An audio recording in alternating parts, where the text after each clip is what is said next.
Welcome back students, learn में law academy में आप सभी का एक बार फिर स्वागत है। मैं आपका दोस्त जीवन।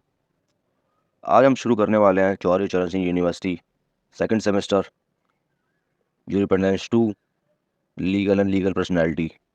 तो आप सभी के हमने पिछले सिलेबस में डिस्कस किया था कि किस तरीके से हमने चौधरी चरण सिंह यूनिवर्सिटी के सेमेस्टर सेकंड के किन किन टॉपिकों को पढ़ना है ताकि इनको एग्ज़ाम के लिए प्रिपेयर किया जा सके। तो हमने इससे पहले इंट्रोडक्शन पढ़ा था, पूरी डिटेल से सिलेबस को डिस्कस किया था कि उसमें हमें क्या क्या पढ़ना है। आज हम उन्हीं पॉइंटों को वन बाय वन करके डिस्कस करेंगे और उसके नोट्स आपको हमारे डिस्क्रिप्शन में दिए हुए लिंक पर मिलने जाएंगे। तो आप सभी से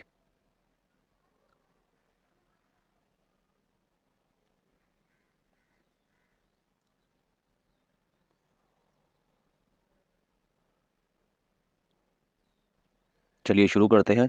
आप सभी से रिक्वेस्ट है, चैनल पे बने रहें। एग्ज़ाम को अगर कित क्या चलिए शुरू करते हैं। आप सभी से रिक्वेस्ट है, चैनल पे बने रहें और अपनी कंसिस्टेंसी बनाए रखें ताकि एग्ज़ाम की प्रिपरेशन के लिए आपको कई चीज़ें जो आपको ना समझ में आ रही हैं वो भी समझ में आए, और कोई समझ में चीज़ें नहीं आ रही हैं तो आप सभी मेरे स्क्रीन में दिए नंबर पर संपर्क कर सकते हैं। 9289322897। हमारा ये नंबर 24 आवर्स इंटू 30। हमारा यह नंबर चैनल पर 365 दिन इंटू 24 आवर्स अवेलेबल है। आप किसी भी टाइम इस नंबर पर मैसेज कर सकते हैं। हमारी टीम आपसे जल्द से जल्द रिप्लाई करेगी।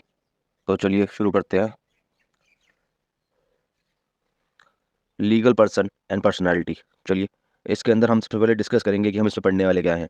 तो सबसे पहले हम पढ़ेंगे इसके अंदर इंट्रोडक्शन, फिर सेकंड में पढ़ेंगे हम ओरिजिन ऑफ कॉन्सेप्ट, फिर पढ़ेंगे हम इसमें थर्ड पॉइंट में मीनिंग, फोर्थ पॉइंट में डेफिनेशन पढ़ेंगे, और फिफ्थ पॉइंट में काइंड ऑफ लीगल पर्सन, जिसके अंदर हम पढ़ेंगे एक नेचुरल पर्सन एंड एक लीगल पर्सन। छठे पॉइंट में हम डिस्कस करने वाले हैं nature of corporate personality. Seven के अंदर डिस्कस करेंगे थ्योरी ऑफ कॉर्पोरेट पर्सनैलिटी। इसके अंदर हम 5 पॉइंट्स को डिस्कस करने वाले हैं। पहला है friction of theory, second realistic theory, तीसरा है ब्रैकेट थ्योरी, फोर्थ है कंसेशन थ्योरी, और फिफ्थ है पर्पस थ्योरी। तो अब हम इन सभी पॉइंटों को लीगल पर्सन एंड पर्सनैलिटी के पहले पॉइंट को क्लियर करेंगे।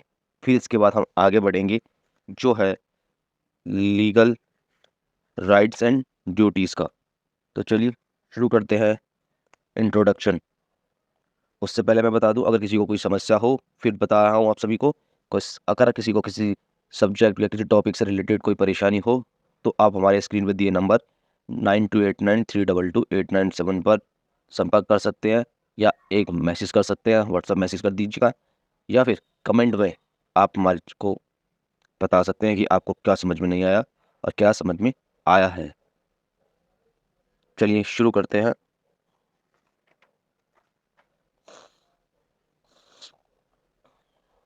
पहला है इंट्रोडक्शन। इंट्रोडक्शन से शुरू करेंगे। The main objective of law to regulate the relationship between individual and society. The main motive of law to regulate the society with the human conduct. कहने का मतलब ये हमारा ये होता है कि जो लॉ का उद्देश्य इतना है कि सोसाइटी में इंडिविजुअल एंड जो सोसाइटी के बीच में एक रिलेशनशिप बना के रखना, ताकि ये हमेशा एक दूसरे के साथ साथ चलते हैं। और जो लॉ का मोटिव है वो मोटिव यही है, इस सोसाइटी को रेगुलेट करना विथ ह्यूमन कंडक्ट के साथ। The personality should be differ from humanity. The humanity belong to the body.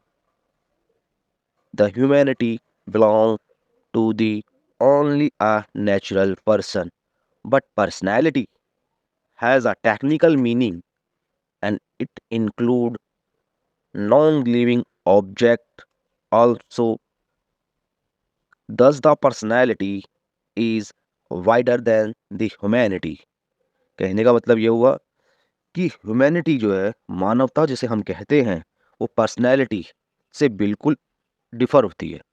मतलब कि ह्यूमैनिटी आप किसे कहेंगे? ह्यूमैनिटी हम कहेंगे एक नेचुरल पर्सन को, मतलब जो एक रियल पर्सन है, म मनुष्य। जबकि पर्सनैलिटी एक टेक्निकल मीनिंग है, तकनीकी शब्द है, जिसके अंदर हम नॉन लिविंग ऑब्जेक्ट्स, मतलब कि जिन चीज़ों में नॉन लिविंग है, जो ह्यूमन नहीं है, उन सभी को जोड़ते हैं।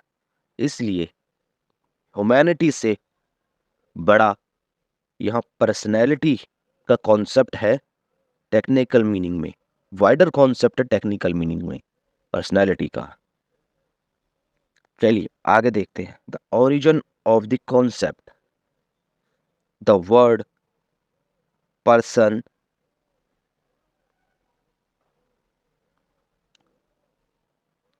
came from the Latin word persona, which means a mask, वो माने पहनाया, of an actor which play a different role in drama. In general meaning, human beings is right and duty bearing unit, but in the eye of law, there are some other rights and duty bearing unit called a jurist person। मतलब ये हुआ इसका कि origin हम concept में पढ़ेंगे कि person शब्द की जो उत्पत्ति हुई है ना, ये पर्सोना से हुई है, जिसका मतलब होता है कि एक मास्क पहनाना, which means the person play a different role in drama. मैंने कहा ना आपको कि personality is a technical meaning including non living objective. इसीलिए जो पर्सनैलिटी शब्द का जो पर्सन नाम है, वो पर्सन से आया है। पर्सन जो है वो परसोना से आया है। परसोना क्या है? एक लैटिन वर्ड है जिसका मतलब होता है play a different role in drama या any other skill. In general meaning आप समझ गए होंगे कि human being is a right and duty. जो ह्यूमन बीइंग्स है वो क्या करते हैं? अपनी राइट और ड्यूटीज को, अपनी अधिकार और अपनी जिम्मेदारी को बियर करते हैं। बट कानून के नज़रिए से देखें तो वो कुछ और अदर राइट्स एंड ड्यूटी को भी बियर करते हैं, जिसे कहा जाता है कि वो कॉल्ड अ ज्यूरिस्ट पर्सन। ठीक है, चलिए आगे बढ़ते हैं। अगला है मीनिंग। मीनिंग को डिस्कस करेंगे कि लीगल पर्सन और legal personality is a artificial creation of law which is known as a legal person like a corporation law such has given a legal rights and duties of human beings। कहने का मतलब ये हुआ, इसके अंदर हम समझेंगे कि जो लीगल पर्सन या लीगल पर्सनैलिटी है वो एक आर्टिफिशियल है, जिसे हम लीगल पर्सन कहते हैं।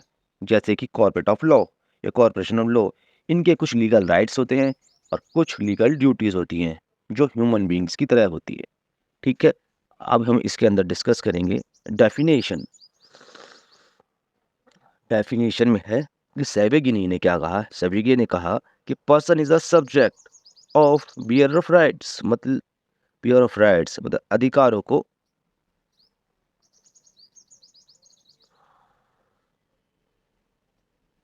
उन्होंने कहा कि व्यक्ति वो है जो अपने अधिकारों को बियर करता है। जबकि अपना प्रोफेसर ग्रे ने कहा कि a person is an entity या object to which right and duties may be attribute या फीचर्स, के फीचर हो सकते हैं। चलिए दोस्तों, आज मैं बता देना चाहता हूँ आप सभी को कि अगर आपको कोई चीज़ ना समझ में आ रही हो तो आप हमें व्हाट्सएप कर सकते हैं, और डिस्क्रिप्शन में हमारे लिंक है, वेबसाइट्स का लिंक है। आप अपने प्रीवियस ईयर के क्वेश्चन वहाँ से भी डिस्कस कर सकते हैं, वहाँ से आप अपने डाउनलोड कर सकते हैं। किसी भी तरीके की समस्या आने पर स्क्रीन पे दिया हुआ नंबर है, मैं आपकी बिल्कुल मदद करूँगा। जीरो से लेकर एडवांस लेवल तक की आपको लॉ की पूरी नॉलेज दूँगा। अगर आपको कोई परेशानी हो तो आप हमें व्हाट्सएप पे मैसेज कर दीजिए। आपको घबराने की, किसी भी तरीके की समस्या करने की कोई ज़रूरत नहीं है, उसके लिए हम बैठे हैं। आप हमें सिर्फ व्हाट्सएप कीजिए, मैं जल्द से जल्द आपका सॉल्यूशन दूँगा, किसी तरीके की परेशानी होने पर। तो और दूसरा, चैनल पे बने रहिए। अगर कोई चीज़ ना समझ में आ रही हो तो आपसे रिक्वेस्ट है, आप प्लीज़ कमेंट करके ज़रूर बताएं, क्योंकि जब तक हमारे लर्नर्स को पता नहीं चलेगा कि किस तरीके से आपको पढ़ाई में दिक्कत आ रही है या अदर जुडिशियल प्रिपरेशन के लिए कोई दिक्कत आ रही है, तो मैं आपकी तब तक हेल्प नहीं कर पाऊँगा। इसलिए आपको किसी भी तरीके की ज़रूरत हो कंटेंट से रिलेटेड लेकर, तो आप हमें प्लीज़ व्हाट्सएप कीजिएगा और स्क्रीन में दिए हुए नंबर है। किसी भी तरीके की समस्या होने पर आप मुझे फ़ोन कीजिए, मैं कोशिश करूँगा आपका समस्या का जल्द से जल्द सॉल्यूशन दे सकूँ। यूट्यूब में आपके लिए जल्द से जल्द एक वीडियो बना के लेके आऊँगा फर्स्ट क्लास सी, जिससे आपको कोई परेशानी ना हो, आपको जल्द समझ में आए और एग्ज़ाम आप अच्छे से लिख पाएँ। और उनमें अदर स्टूडेंट्स को बोल बता देता हूँ, जो स्टूडेंट्स जुडिशरी की प्रिपरेशन करने वाले हैं, ये करें। हमारा बहुत जल्द अपना करंट अफेयर्स का सेशन शुरू होने वाला है, वो मॉर्निंग में रखेंगे हम। उनकी भी रिकॉर्डेड क्लासेस अपना यूट्यूब पे अवेलेबल हो जाएगी। आप सभी के प्यार की मुझे बहुत ज़रूरत है इस समय। अगर आप सभी बच्चों को मैं ऑनलाइन लाइव आके पढ़ाऊँ यूट्यूब पर, तो मुझे 5000 सब्सक्राइबर की रिक्वायरमेंट रहेगी, क्योंकि अभी हमारा जो चैनल है वो इनिशियली लेवल पे ग्रो कर रहा है धीरे-धीरे। अगर आपका प्यार बना रहे, तो हमारे 5000 सब्सक्राइबर बहुत जल्द पूरे हो जाएँगे। चैनल पे बने रहिए और अपना प्यार हमारे को देते रहिए, ताकि हम आप तक बहुत से नए जल्द से जल्द बहुत सी एडवांस लेवल की वीडियोस आपको प्रोवाइड करा सकें। और पूरा syllabus Chaudhary Charan Singh university BLLB और एलएलबी और एलएलएम का आपको यूट्यूब पर दूंगा। और ये कंटेंट यूट्यूब पर आपको डिटेल्ड में मिलेगा।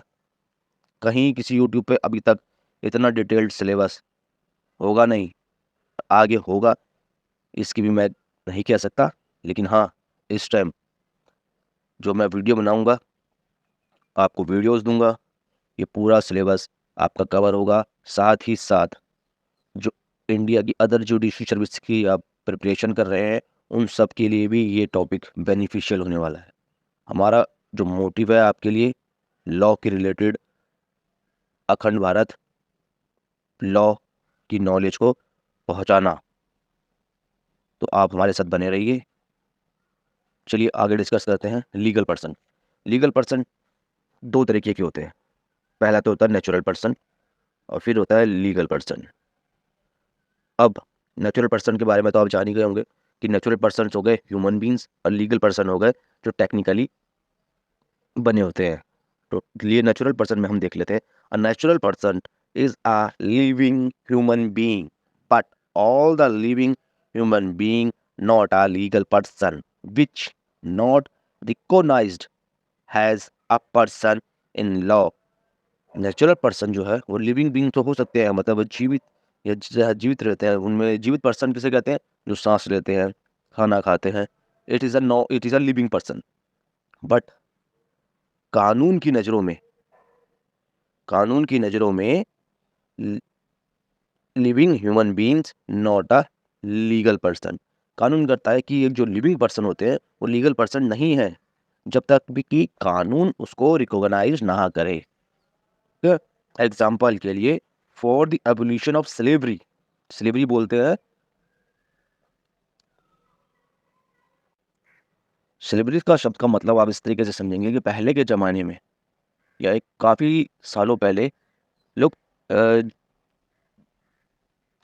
बड़े जो काफ़ी रईस थे, या फिर आप कह सकते हैं कि जिनके पास प्रचुर मात्रा में धन था, वो लोगों को अपने यहाँ काम पे रखते थे, उन्हें खरीदते थे, बेचते थे।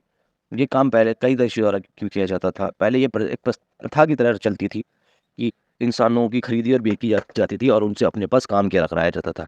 तो उसके एबोलिशन से पहले स्लेवरी में जो लोगों को सेल परचेज़ किया जाता था, उन्हें हम एक ऑब्जेक्ट के तौर पे रखते थे और ये मानते थे कि which has not any legal rights. कहते थे कि उनका कोई राइट नहीं है, उन्हें हमने खरीदा और उनको वो जैसा चाहे वैसा यूज़ करते थे। ठीक है? इसे हम कहते थे नेचुरल पर्सन, क्योंकि यहाँ पे एक लाइन लिखी हुई थी कि लॉ तब तक इसको रिकॉग्नाइज़ नहीं करेगा, वो लीगल पर्सन नहीं बनेगा। तो सेम यही कंडीशन थी जिसकी वजह से उनके लीगल राइट्स नहीं थे, लेकिन बाद में जब उनके लीगल राइट्स आए तो स्लेवरी को एबॉलिश कर दिया था। अब आगे बढ़ते हैं legal person. Legal person is an a subject matter to which the law attribute the legal personality. मतलब कि लीगल पर्सन वो है जो लीगल पर्सनैलिटी को अपने पास रखता है या उसकी कुछ उसकी फीचर्स होते हैं। ठीक है? एग्जाम्पल के लिए, under the law dead man idol etcetera are treated a legal person. Law की नज़र में अगर कोई चीज़ लीगल है तो उसे लीगल पर्सनल देने की लीगल पर्सन या लीगल पर्सनैलिटी में कन्वर्ट किया जा सकता है। अब जानेंगे nature of corporate personality. Students, हम करीब करीब पहुंच चुके हैं। अब हम छठे पॉइंट पे आ गए हैं। तो हम आज साथ में साथ आपके हाथ में सिलेबस भी होगा, और कोशिश कीजिए कि पेन या पेंसिल, कॉपी या नोट्स अपने साथ बाय साथ बनाते रहिए, ताकि आपको वो एग्ज़ाम के लिए एक शॉर्ट नोट बढ़िया से प्रिपरेशन हो जाए। और नोट्स आपको अगर चाहिए तो डिस्क्रिप्शन में मेरा लिंक वगैरह है, आप वहाँ से भी आ सकते हैं। और स्क्रीन में मेरा नंबर है 9289322897, वहाँ से भी आप ले सकते हैं, ऐसी कोई बात नहीं है। हमने पहले पढ़ा तो एक बार चलो साथ बाय साथ सिलेबस को देख लेते हैं फिर से। इंट्रोडक्शन हमने पढ़ लिया, ओरिजिन ऑफ कॉन्सेप्ट भी हमने पढ़ लिया, मीनिंग हमने पढ़ ली, तीसरा पॉइंट। फोर्थ पॉइंट हमने डेफिनेशन पढ़ा। फिफ्थ पॉइंट में काइंड ऑफ लीगल पर्सन पढ़ा, और काइंड ऑफ लीगल पर्सन में natural person and legal person दोनों पढ़ लिए। अब हम छठे टॉपिक पे आए हैं, नेचर ऑफ कॉर्पोरेट पर्सनैलिटी। मैं आपको सिलेबस के हिसाब से ही पढ़ाऊंगा, और सिलेबस में बताता जाऊंगा कि कहाँ पे हमने कौन से पॉइंट्स पढ़े हैं। और इसके अंदर अगर कोई चीज़ ऐड ऑन करनी हो तो मैं बीच में एक नई वीडियो बनाऊंगा, साथ बाय साथ आपको एक इंटीमेट या नोटिफिकेशन बताऊंगा कि इस पॉइंट में जाकर आप इस कंटेंट को ऐड कीजिए, जो आपकी एग्ज़ाम लिखने के लिए एक वैल्यूबल कंटेंट के रूप में आपके आंसर्स को इन्हेंस करेगा। समझ में आया आपको? इन्हेंस करेगा। इसलिए आप अपने नोट्स बनाते रहिए। नोट्स में जिस तरीके से मैं पॉइंट्स बता रहा हूँ उस तरीके से पॉइंट्स बनाइए, वहाँ रखिए। जब मैं आपको वो पॉइंट्स बताऊँगा आपको वहाँ ऐड ऑन करने हैं। ठीक है, चलो अपना आगे बढ़ते हैं छठे पॉइंट पे, nature of corporate personality. Nature of corporate personality के अंदर पढ़ेंगे कि it is a creation of law. Legal person can hold property in its own name. Third point लिखिए, it's has a right and duty under a law. Fourth point में आप लिखेंगे, legal personality differ from the individual members. Fifth point पे लिखा हुआ अगला, article 300 of the Constitution provide that Union of India and state were also a jurist person. It does not come to end with the death of individual member, and therefore it has a perpetual existence. आगे point लिखेंगे, law provide a special procedure for winding up of a corporate body. Natures के अंदर हमने corporate personality में हमने ये जो point आपके साथ डिस्कस किए हैं, उसके बाद आप पॉइंट को वन बाय वन करके नोट कीजिएगा। अगर चीज़ समझ में ना आई हो तो आप हमें 9289322897 पर व्हाट्सअप या कमेंट में आप हमें बता सकते हैं। बताइएगा कि आपको क्या समझ में नहीं आ रहा, और क्या समझ में आया है वो भी बताइएगा। चलिए सेवन पॉइंट पे आगे बढ़ते हैं। सेवन पॉइंट हमारा लास्ट पॉइंट है। इससे पहले हम 6 पॉइंट डिस्कस कर चुके हैं। मैं फिर बता देता हूँ, इंट्रोडक्शन हमने पढ़ लिया, दूसरे पे हमने पढ़ा ओरिजिन ऑफ कॉन्सेप्ट, तीसरे में पढ़ा हमने मीनिंग, फोर्थ में डेफिनेशन पढ़ी, फाइव में काइंड ऑफ लीगल पर्सन पढ़ा, सिक्स में नेचर ऑफ कॉर्पोरेट पर्सनैलिटी, और अब हम पढ़ने जा रहे हैं seven, theory of corporate personality. Theory of corporate personality जो है, इसके अंदर फ्रिक्शन थ्योरी पढ़ेंगे, ब्रैकेट थ्योरी पढ़ेंगे, पर्पस थ्योरी पढ़ेंगे, रियलिस्टिक थ्योरी पढ़ेंगे, कंसेशन थ्योरी पढ़ेंगे। ये पांचों के पांचों थ्योरी हम पढ़ेंगे। और ये सारे के सारे जो टॉपिक हम आज जो डिस्कस करेंगे, ये Chaudhary Charan Singh university second semester के अंदर आपके सिलेबस में है, इसलिए हम इसको डिस्कस करेंगे। इसके अलावा मैं आपको अदर्स से एक शॉप नदर वीडियोस में लाता रहूँगा नोटिफिकेशन, और आपको बताता रहूँगा कि आपको अपने कंटेंट के अंदर कहाँ ऐड ऑन करना है, ताकि आपके एग्ज़ाम को एक अच्छा, बढ़िया, यूनिक फॉर्मेट मिले, ताकि वो आपके अदर स्टूडेंट्स से अलग दिखे। आपकी वैल्यूबल कंटेंट्स आपको ऐड ऑन कराऊंगा, क्योंकि मैं चाहता हूँ कि हमारे जो लर्नर्स हैं उनको एग्ज़ाम लिखने, नॉलेज में, अवेयरनेस में किसी भी तरीके की दिक्कत ना आए, और वो किसी भी तरीके से पीछे ना रहे। तो चलो आगे देखते हैं। अब हम डिस्कस करने वाले हैं fiction theory. This theory is propounded namely but Savigny, Salmond, Holland, Dicey और Coke, COKE, Coke. According this theory, only human being can be called a person.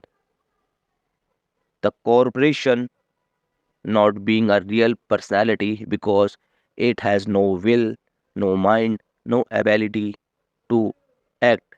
Fiction theory जो है, फिक्शन थ्योरी को बनाने वाले जो प्रोपाउंड किया था वो सेवेगिनी ने किया था. प्रोफेसर सेवेगिनी, सालमन, प्रोफेसर सालमन थे, प्रोफेसर हॉलैंड थे, प्रोफेसर डाइसी थे और प्रोफेसर कोक थे. इनके इनके अनुसार कि human being can be called a person. उन्होंने कहा कि सिर्फ एक मनुष्य है जिसे हम पर्सन कह सकते हैं. और कॉरपोरेशन को हम पर्सन नहीं कह सकते, रियल पर्सन नहीं कह सकते, क्योंकि उसकी कोई विल नहीं होती, उसका कोई इतना कोई माइंड नहीं होता और उसकी अपनी कोई एबिलिटी नहीं होती कि वो कुछ एक्ट कर सके. पर कार्लसन ने क्या कहा? Carlson he also regard legal personality as a fiction. उन्होंने बोला कि ये फिक्शन है.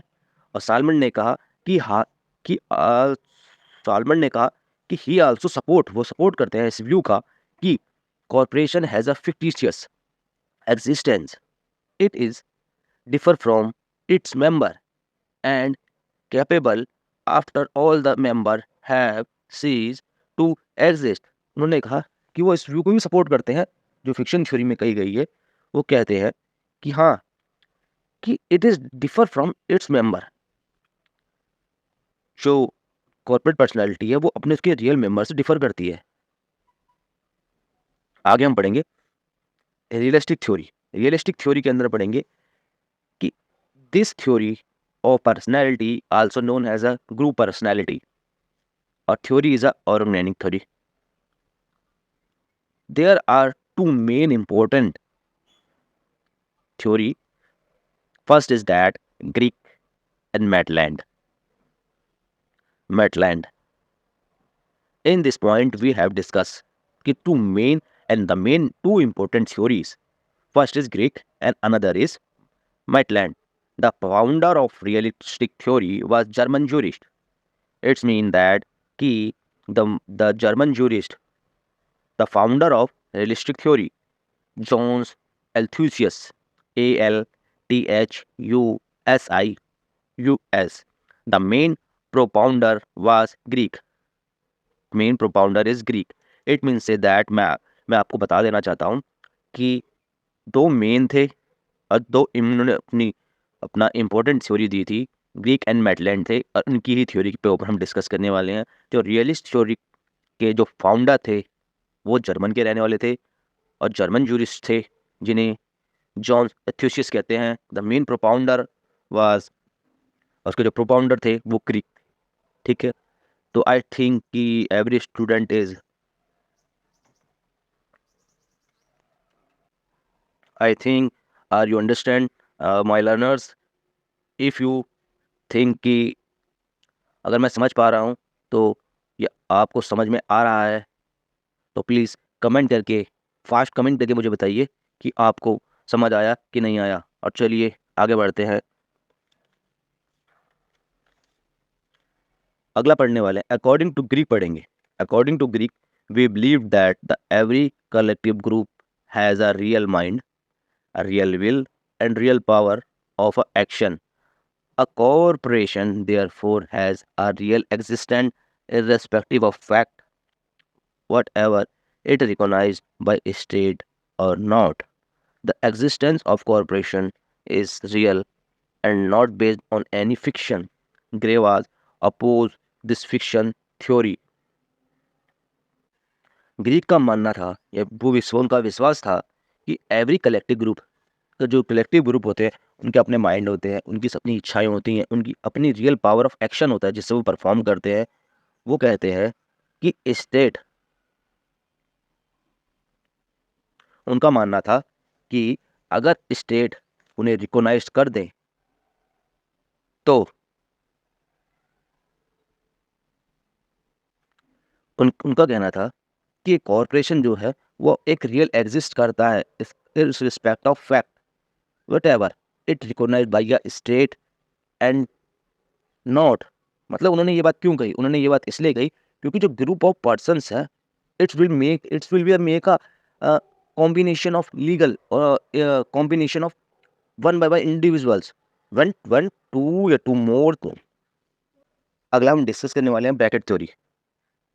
ब्रैकेट थ्योरी के अंदर हम डिस्कस करेंगे कि सिंबोलिस्टिक थ्योरी क्या होती है, प्रोपाउंडर कौन थे, आइजन ने क्या कहा इसके बारे में। तो चलो पढ़ते हैं। Bracket theory also known has a symbolist theory के नाम से जानते हैं इसे। इसके प्रोपाउंडर थे केल्विन और हेरिंग। हेरिंग क्या कहते थे कि he also consider the modern father of sociological school. जो सोशियोलॉजिकल स्कूल थे उसको मॉडर्न फादर जो कहा जाता था वो आईरी को कहा जाता था, IHEARING। अकॉर्डिंग टू हिम, उनके अनुसार this theory focused on the juris personality को फोकस करती है। Juris personality is only a symbol to facilitate the working of the corporate bodies. Only the member of corporation include human beings are a person in real sense. Real sense मतलब कि एक वास्तविक अगर देखें तो human beings ही है, but the bracket theories it indicate that there are to be treated as a single unit when they come from themself into a corporation. अगर सिंगल यूनिट जब कम